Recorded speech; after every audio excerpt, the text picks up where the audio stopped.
ကိုယ့်အခန်းထဲမှာထိုင်ပြီးဟိုလေဖုံးပွင့်နေရင်အကြမ်းဖတ်ထိုက်ခိုက်မှုကွင်းပြင်းထဲမှာတကယ်ရှိနေခဲ့တဲ့လူတွေထက်စိတ်တန်ရာပူရောက်သွားနိုင်တယ်ဆိုရင်ယုံမလားဗျကြားရတာလုံးဝမဖြစ်နိုင်ဘူးထင်ရပါမယ်တကယ်တော့အဲ့ဒါကအခုကျွန်တော်တို့ဦးနောက်ဒီရင်ဆိုင်နေရတဲ့အခြေအနေပဲရှင်ဟုတ်တယ်ဗျကဲဒီကိစ္စအသေးသေးချာချာရေးဖြည့်ကြည့်အောင်ကျွန်တော်ကဒီနေ့စီစဉ် host ပါကွန်ပျူတာမှာ browser tab တွေအများကြီးဖွင့်လာရင်နောက်ကွယ်ကနေဆက်ဟန်းသွားဘလို့မျိုးကျွန်တော်တို့ဦးနောက်ကလည်းသတင်းဆိုးတွေ PR တွေဝင်လာရင်ဟန်းသွားတတ်တဲ့အကြောင်းကိုအသေးစိတ်လေ့လာသွားမယ်ဟုတ်ကဲ့ကျွန်မကတော့ဒီနေ့အကြောင်းအရာတွေကိုဆွေးနွေးပေးမယ်သူပါဒီနေ့လေ့လာမှုမှာ BBC World Service ကစိတ်ပညာရှင် Claudia Harman ရဲ့တွေ့ရှိချက်တွေရဲ့ကမ္ဘာတော်ကလူငယ်တွေရဲ့အတွေ့အကြုံတွေကိုပေါင်းစပ်ပြီးဆွေးနွေးသွားကြမယ်ရှင်အဓိကကတော့ဒီလို PR တွေကြားထဲမှာစိတ်ဝင်ချက်မနေပဲဘလို့ယုံထွက်မလဲဆိုတာပေါ့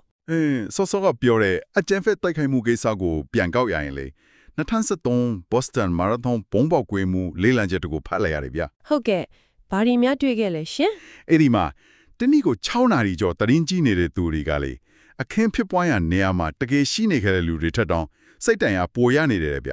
ျကျွန်တော်နားမလဲတာကတရင်ဒီဖတ်လိုက်ရုံနဲ့ဘာလို့အဲ့ဒီလောက်တောင်ထိကြိုက်သွားရတာလဲအဲ့ဒါကတော်တော်စိတ်ဝင်စားစရာကောင်းနေရှင်အဓိကကဦးနောက်ရဲ့လွတ်လွတ်ပုံရင်းတရားကြောင့်ပဲလူတွေရဲ့ဦးနောက်ကအန်ဒီရဲ့တစ်ခုကြုံလာရင်ချက်ချင်းတုံ့ပြန်မှုပြင်ဆင်တတ်တယ်လေရှေးခေတ်ကဆိုရင်ကိုလောက်ကိုတားရတဲ့ဆန်လိုက်လာရင်ပြေးမယ်ပြီးရင်အန်ဒီရဲ့ကင်းသွားမယ်ဆိုတဲ့ဟိုလေအဆုံးသက်တစ်ခုရှိတယ်ပေါ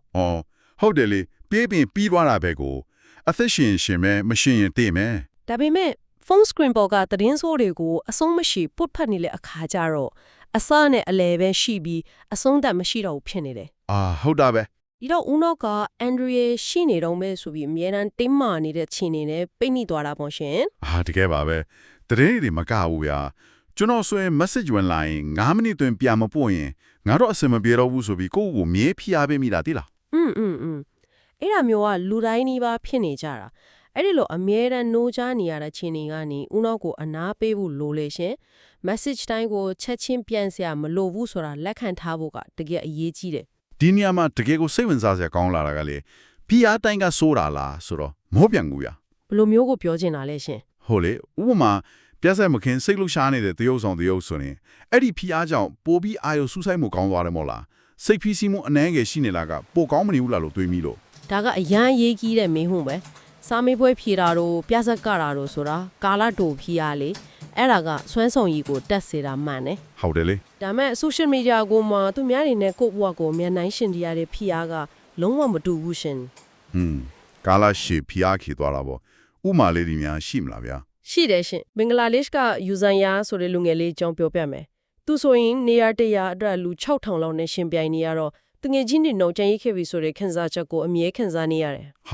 ်လူ6000ဒေါ်လာတော်တော်များလာပဲဟုတ်တယ်ရှင်နောက်ထပ်ဖင်လန်နိုင်ငံကမာရီဆိုရင်လည်း6နိုင်8နိုင်ကြာတဲ့စာမေးပွဲတွေအပြင်လူဖွဲ့စည်းကသတ်မှတ်ထားတဲ့ပြည့်စုံရမယ်ဆိုတဲ့ဖိအားကိုအမြဲခံနေရတာ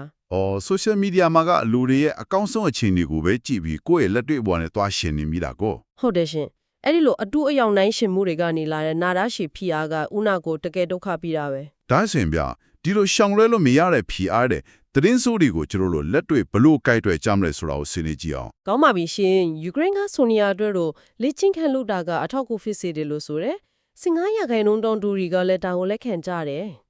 လေ့ကျင့်ခန်းတော့ကောင်းတာပါလေ